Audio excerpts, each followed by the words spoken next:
내가 이렇게 사랑하는데, 이렇게 원하는데, 나는 아무것도 할 수 없고 바라만 보는데도 내가 그렇게 불편할까요? 내가 나쁜 걸까요? 안녕하세요. LPGA 마음건강 마인드 헬스 코치 최세별입니다.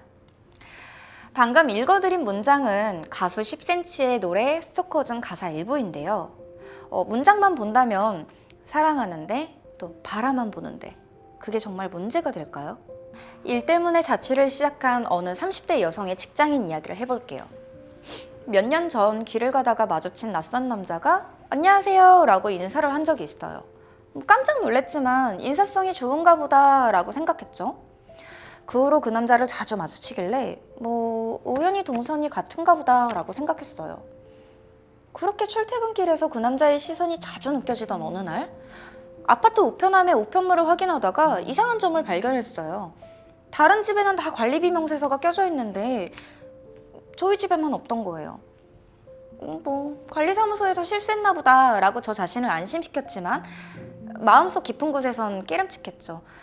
근데 그러고 보니까 처음에는 안녕하세요 라고 인사하던 그 남자가 언제부턴가 제 이름을 부르면서 인사하기 시작했던 것도 불현듯 떠올랐죠.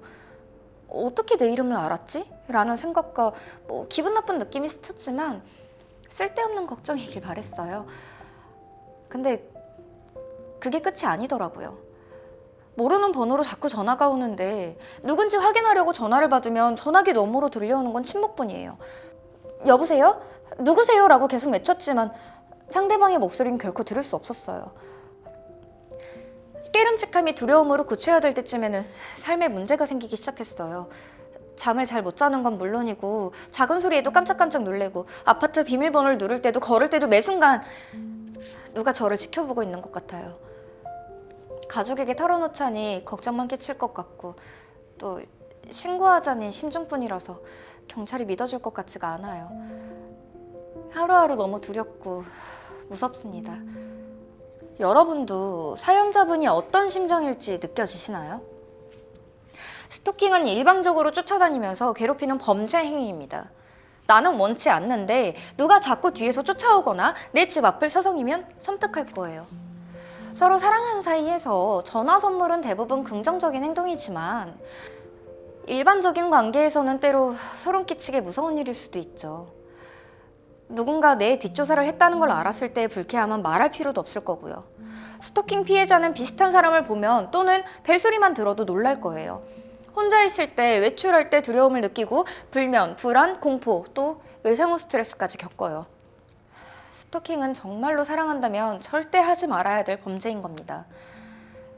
그런데도 사랑이라는 미명화의 상대에게 극심한 고통을 남기는 스토커. 이는 과연 어떤 사람들일까요?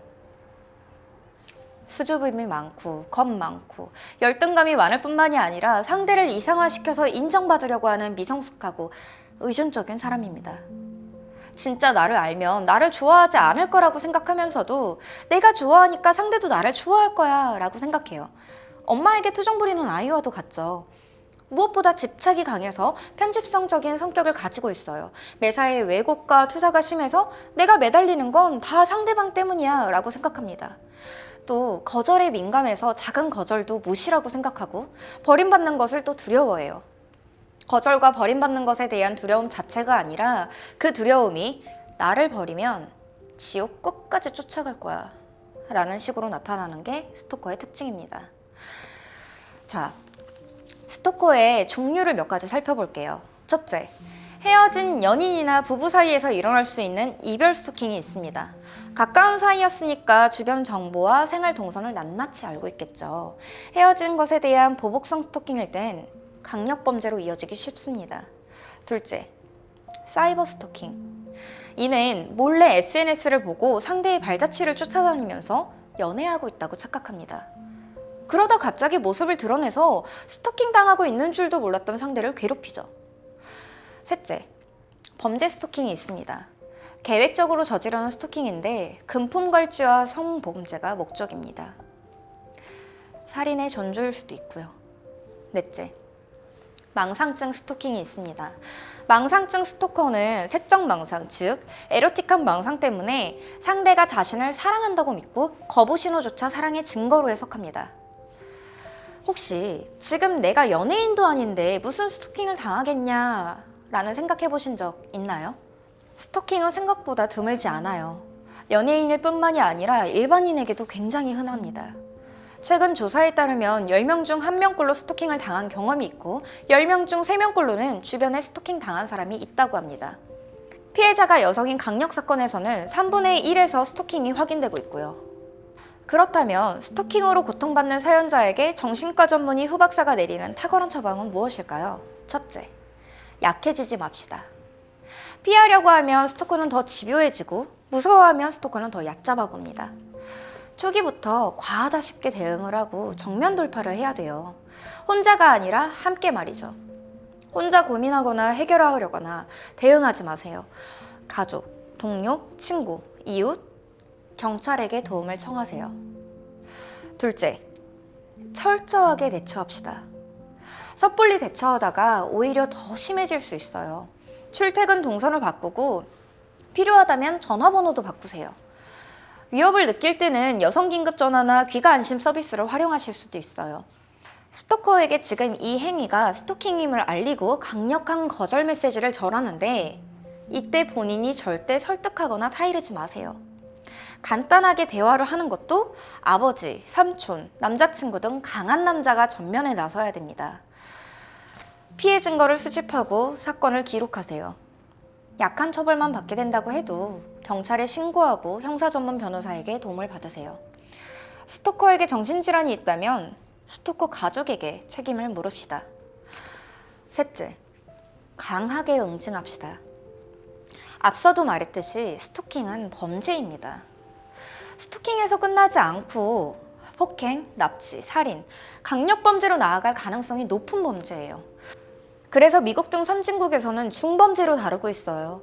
그동안 한국에서는 스토킹을 경범죄로만 보고 고작 10만 원 미만의 범칙금만 내도록 했는데 다행히 스토킹 범죄 처벌법이 국회를 통과하면서 올 가을부터 형사처벌이 가능해졌습니다. 하지만 그러기 위해서는 피해자의 신고가 반드시 필요합니다. 스토킹 범죄 처벌법 외에도 쪽지, 문자, 이메일 등으로 욕설이나 폭언을 할 경우 공포를 느낄 정도로였다면 그 일이 딱 한 번만 있어도 단순 협박죄가 적용되고 공포와 불안을 유발하는 내용을 반복해서 보내면 정보통신망법에 적촉됩니다. 성적 욕망을 유발하거나 만족시킬 목적으로 보냈다면 성폭행 범죄에 해당하고 집에 몰래 침입하면 주거침입죄, 재물을 하나라도 절취하면 절도죄입니다. 이렇게 현행법에 어긋나는 행위들을 고발할 수 있어요. 자, 10번 찍어 안 넘어가는 나무 없다. 이제는 그런 속담으로 스토킹을 정당화하려는 사람은 없겠죠. 10번 찍혀 넘어간 나무, 즉 죽은 나무에는 더 이상 꽃이 피지도 열매가 맺히지도 않으니까요. 스토킹은 사랑이 아니라 범죄라는 거. 주변에 도움을 청하고 단호하게 대응해야 한다는 거. 꼭 기억해 주시고 우린 다음 영상에서 또 뵙겠습니다.